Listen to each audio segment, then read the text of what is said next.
This woman destroyed her entire career, her closest friendship, and an innocent man's reputation, all because she couldn't handle losing a job opportunity. Her name is Riley, and what she did next will shock you to your core. She deliberately fabricated harassment accusations, manipulated her best friend, and nearly ruined a colleague's life just to get what she wanted. But here's the twist. Her carefully planned scheme backfired in the most devastating way possible. I'm Emma, and today on Mrs. Emma, I'm sharing a story that will make you question how well you truly know the people closest to you. My name is Caitlin. I'm 26 years old, and I'm about to tell you how I watched my closest friend completely self-destruct and almost take me down with her. Right now, I'm sitting in my apartment, unemployed, with my reputation in my industry hanging by a thread. And the craziest part? I still can't wrap my head around how quickly everything fell apart. Riley had been my best friend since our college days. We were inseparable. We knew each other's favorite coffee orders without asking. We could finish each other's sentences. We shared secrets, dreams, and that unspoken understanding that only true best friends have. When we both landed jobs at the same company right after graduation, I genuinely thought life couldn't get any better.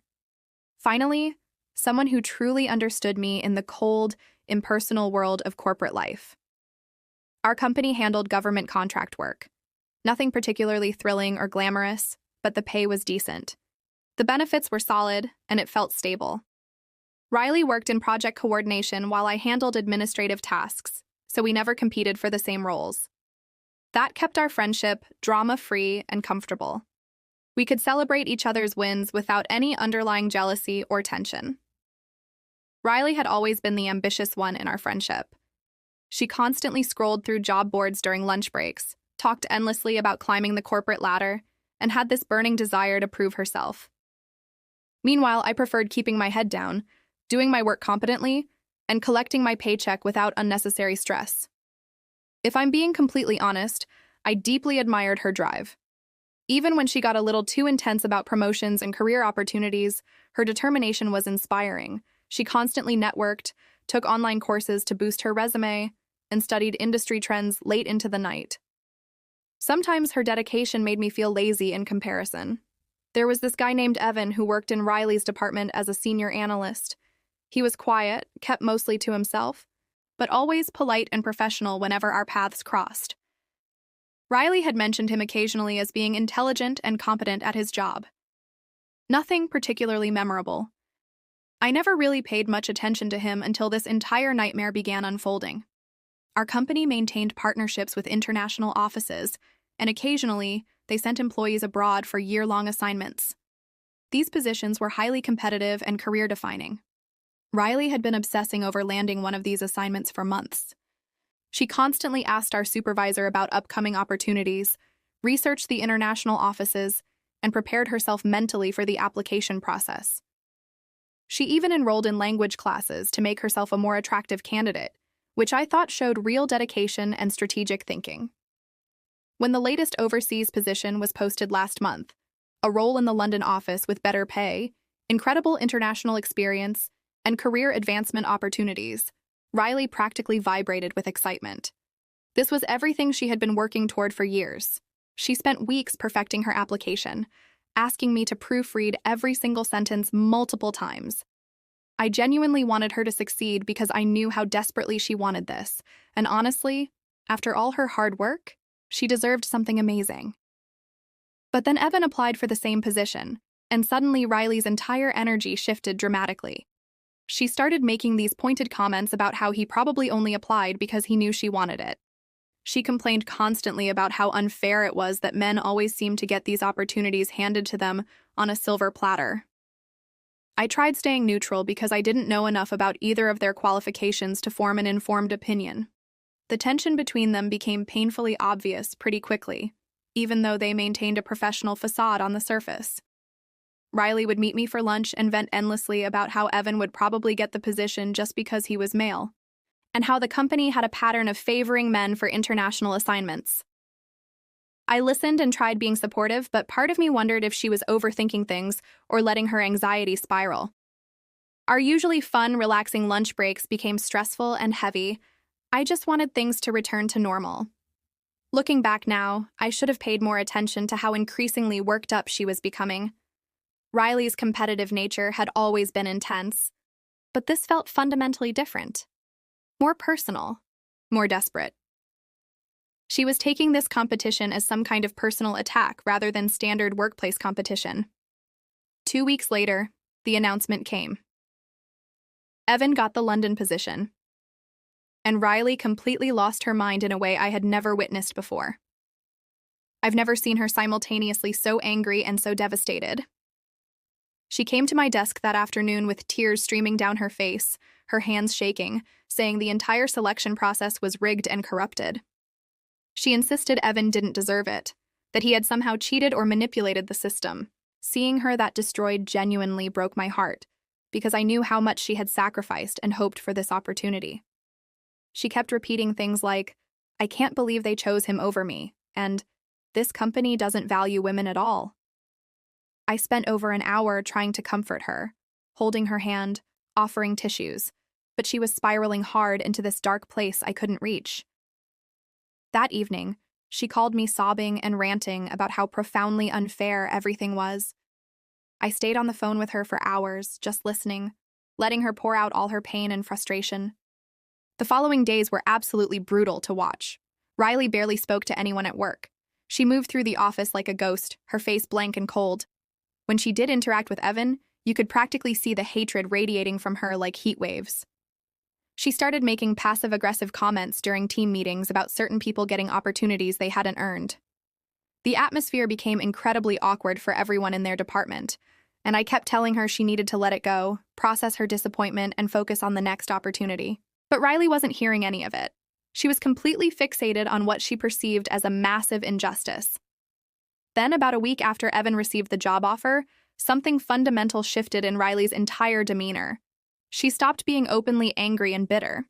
Instead, she developed this calculating, cold look in her eyes that I recognized from college when she was plotting something strategic.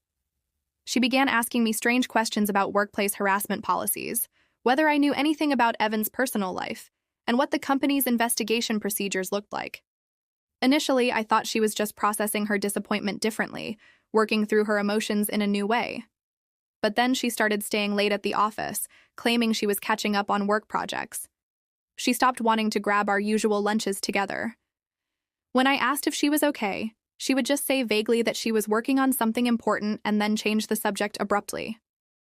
The whole situation was giving me seriously bad vibes, but I figured she was just going through a rough emotional patch and needed space.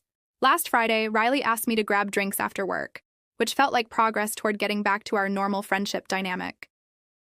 We went to this cozy little bar near our office, and after a couple glasses of wine loosened her tongue, she started opening up about her plan. At first, I genuinely thought she was just venting or talking hypothetically, but then she got disturbingly specific about how she was going to make Evan pay for stealing her opportunity. She told me she had been meticulously documenting every single interaction they'd had, building what she called a case that he had been inappropriate with her. I actually laughed at first because I thought she was talking crazy, exaggerating for dramatic effect. But her expression was dead serious. Cold. Calculated. She explained that she had been deliberately setting up situations where Evan would be alone with her, trying to get him to say or do something she could report to human resources. When I realized she wasn't joking, wasn't exaggerating, my stomach dropped. I got really uncomfortable and tried changing the subject, but Riley kept going, explaining her strategy in disturbing detail. She had already started dropping subtle hints to other coworkers about feeling uncomfortable around Evan. Her plan was that if she could get him fired for harassment, the London position would probably go to the runner-up candidate, which was her. The entire conversation made my stomach turn violently. I told her she was being completely insane and needed to let this go before she did something she'd regret. She became defensive immediately, saying I didn't understand how hard it was being a woman in corporate America, and that sometimes you have to play dirty to get ahead in a system rigged against you. I ended up leaving the bar early because I couldn't handle listening to her plot against someone who, as far as I knew, hadn't actually done anything wrong. This past Monday, Riley put her manipulative plan into action, and I watched the whole thing unfold like a horrific train wreck happening in slow motion. She volunteered to work late on a project that she knew Evan was also staying for, deliberately ensuring they would be alone in the office together. The next morning, she came to me looking shaken up and distressed, claiming that Evan had made unwanted advances on her the previous night. According to her story, he had cornered her in the break room and made inappropriate comments about her appearance, and how they should get to know each other better now that they would be working together more closely. She claimed he had also been sending her messages that could be interpreted as flirtatious or inappropriate. When she showed me screenshots from her phone, I have to admit they looked questionable at first glance. Messages from Evan asking if she wanted to grab coffee sometime, saying she seemed really smart and interesting. But honestly, reading them carefully, they just seemed like normal, friendly coworker communication. Nothing that screamed harassment or inappropriate behavior to me. I told Riley that maybe she was reading too much into completely innocent interactions, but she insisted I didn't understand the full context and how uncomfortable he had made her feel. She said she had already scheduled a meeting with Human Resources for that afternoon and wanted me to be her witness about how strange Evan had supposedly been acting around her lately. I felt physically sick about the entire situation, but Riley kept insisting that Evan had crossed a serious line and that she had every right to report him. She also mentioned that several other women in the office had apparently noticed his inappropriate behavior too, though she remained frustratingly vague about who these women were and what exactly they had witnessed. The way she talked about it made Evan sound like some kind of predator. But that description didn't match up at all with the quiet, professional guy I had observed for the past 2 years. When Riley went to Human Resources that afternoon, she painted this elaborate picture of Evan as someone who had been systematically making her uncomfortable for weeks. She claimed he had been finding excuses to work closely with her, making personal comments about her appearance, and creating what she called a hostile work environment. She presented those text messages as concrete evidence of his inappropriate interest in her and talked emotionally about how stressed and anxious his behavior was making her feel. Human Resources took her allegations seriously, which they absolutely should if someone is genuinely being harassed. But something about the entire situation felt fundamentally wrong to me. Within hours, word had spread through the entire office that Evan was being investigated for harassment. People started looking at him differently, whispering when he walked by, avoiding him in hallways, treating him like he was radioactive and dangerous. I felt absolutely horrible watching him try to do his job while everyone side-eyed him and kept their distance. Meanwhile, Riley was playing the victim role perfectly, accepting sympathy from coworkers and talking about how brave she was for speaking up. She kept thanking me for being so supportive, even though I had barely said anything and was actually feeling more disgusted about the situation by the hour. The worst part was seeing how confident and satisfied she was that her plan was working exactly as she had intended. She would swing by my desk and give me these little updates about the investigation, like she was keeping score in some twisted game. She mentioned that Human Resources was taking her allegations very seriously, and that Evan's London assignment was being reviewed pending the outcome of their investigation. I started avoiding her because I couldn't stand watching her manipulation in action, knowing that she was deliberately destroying someone's career over a job rejection. The guilt was eating me alive because I knew the truth but felt paralyzed about what to do. The Human Resources investigation started moving much faster than Riley had anticipated, and cracks began showing in her fabricated story almost immediately. What she hadn't expected was how thorough corporate investigations actually are, especially when someone's career and a prestigious international assignment hang in the balance. The company brought in an external investigator, and they started systematically interviewing everyone who worked closely with both Riley and Evan. When they interviewed me, I tried staying neutral, but I couldn't bring myself to outright lie when they asked specific, direct questions about what I had personally witnessed. I told them honestly that I had never seen Evan behave inappropriately, but that Riley had recently mentioned feeling uncomfortable around him. The investigator asked detailed, probing questions about when these conversations happened and what exactly Riley had said. I realized my vague, careful answers weren't supporting her story the way she had expected and needed. They also pulled security footage from the office, including the break room where Riley claimed the main incident had occurred. Apparently, the timestamps didn't match up at all with her account of when things happened. The footage showed their interaction lasting only a few minutes with completely normal, professional body language, nothing remotely inappropriate or threatening. Riley started getting visibly nervous when she heard about the security cameras. She came to me asking anxiously if I thought she should clarify or adjust some details of her story. She tried framing it like she had been so traumatized that she had gotten the timeline confused, but I could tell she was scrambling desperately to keep her lies consistent and believable. The investigator also interviewed Evan, and apparently he was completely blindsided by the allegations. He had no idea Riley felt uncomfortable around him. He provided his own detailed timeline of their interactions, including complete screenshots of their text conversations that showed the messages she had presented were taken completely out of context. The messages she claimed were inappropriate were actually parts of longer conversations about work projects, and his coffee invitation was clearly in a group context with other coworkers. When Riley found out about Evan's evidence, she started changing her story yet again, claiming he was probably deleting the really damaging messages and that his whole innocent act was just manipulation. She began painting him as this calculated predator who was smart enough to cover his tracks, which made her allegations harder to prove but also more serious. The whole situation was spiraling completely out of control, and I could see that Riley was in way over her head. By Thursday, other coworkers were being interviewed, and it became crystal clear that absolutely nobody else had witnessed the behavior Riley described. In fact, several people mentioned that Evan was always professional, respectful, and appropriate, and that Riley had seemed perfectly fine around him until very recently. A couple of people even mentioned that Riley had been asking them leading questions about Evan's behavior, like she was trying to get them to say something negative about him. The investigator apparently found this pattern highly suspicious and started digging much deeper into Riley's true motivations. When they discovered that Riley had been the runner-up candidate for Evan's London position, the entire situation started looking less like genuine harassment and more like calculated retaliation. Riley panicked when she realized the investigation wasn't going her way at all. She started reaching out to me constantly, desperately wanting to coordinate our stories and make sure we were on the same page about what had supposedly happened. But I was starting to see clearly how manipulative she had been throughout this entire process. And it was making me question everything about our friendship. Had she always been this way? Had I just been too blind to see it? Friday morning, everything fell completely apart for Riley in spectacular, devastating fashion. The external investigator had found security footage that completely contradicted her story. They had also discovered digital evidence that she had been planning this entire scheme for weeks. Riley had been researching harassment policies and looking up legal advice online long before making her report. Her search history painted a clear, damning picture of premeditation. She had been saving screenshots and emails in a way that suggested she was building a case rather than genuinely feeling threatened or uncomfortable. When Human Resources called Riley in for a follow-up interview, they confronted her with all of this overwhelming evidence.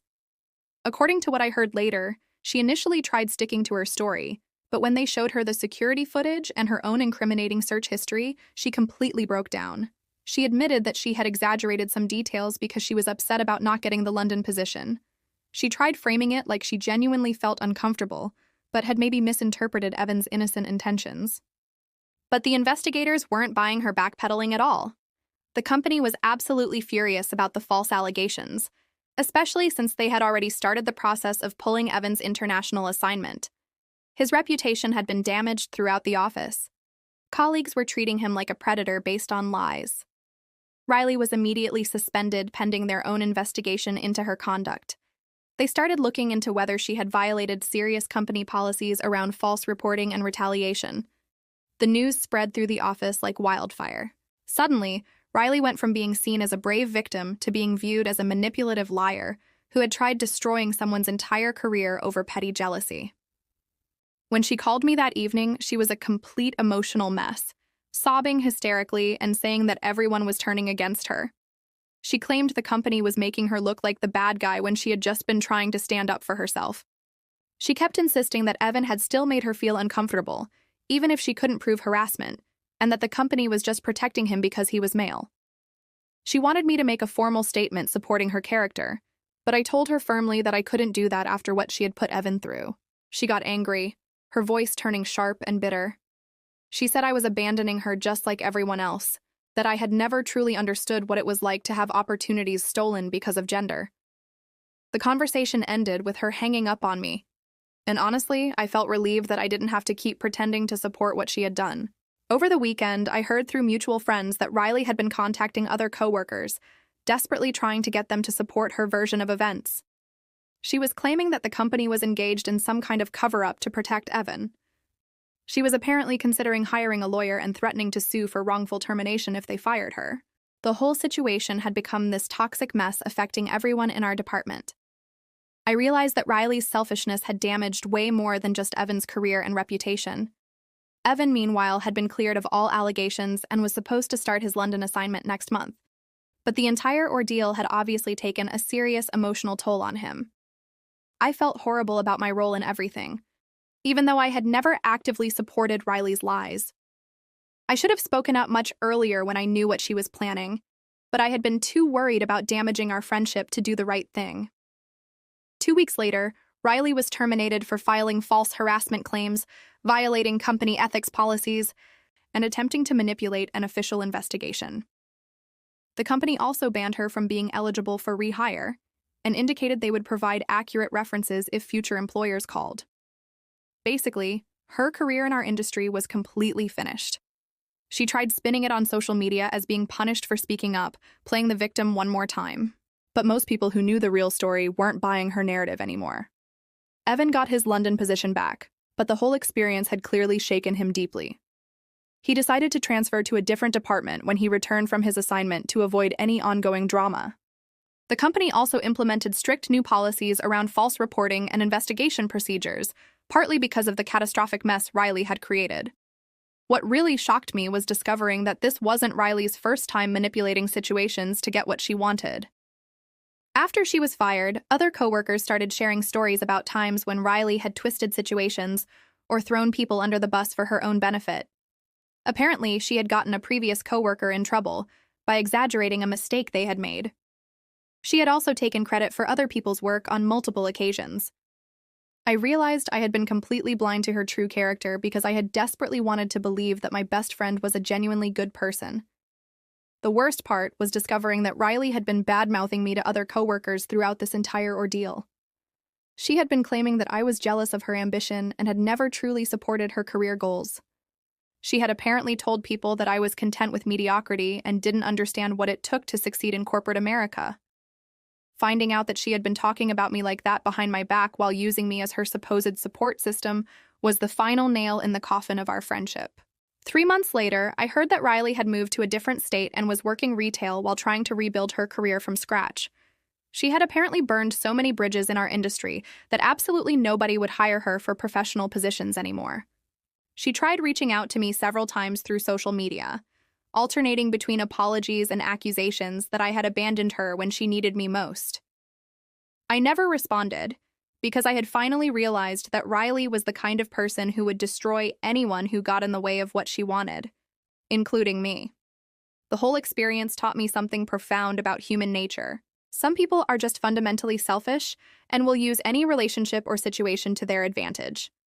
Riley had spent years building this friendship with me, not because she genuinely cared about me as a person, but because having a loyal friend made her life easier and gave her someone to manipulate when she needed support. When I think about how close I came to getting dragged down with her, it makes me physically sick. If I had been foolish enough to lie for her during the investigation, I could have lost my job too and destroyed my own reputation permanently. Riley's downfall was ultimately her own doing. Her greed, her willingness to destroy innocent people, and her complete inability to accept that she wasn't entitled to everything she wanted. She got exactly what she deserved. And honestly, I'm grateful I got to see her true character before she had a chance to really damage my life. The friendship was built on lies anyway, since I had apparently never actually known who she really was underneath all the manipulation. This is Emma from Mrs. Emma, reminding you that sometimes the people closest to us aren't who we think they are. If this story shocked you, hit that like button. Share this video with your friends because everyone needs to hear about the consequences of false accusations. And subscribe to our channel so you never miss these powerful real-life stories. Drop a comment below telling me what you would have done in Caitlin's position. Would you have spoken up sooner? Until next time, stay authentic and never let ambition turn you into someone you're not.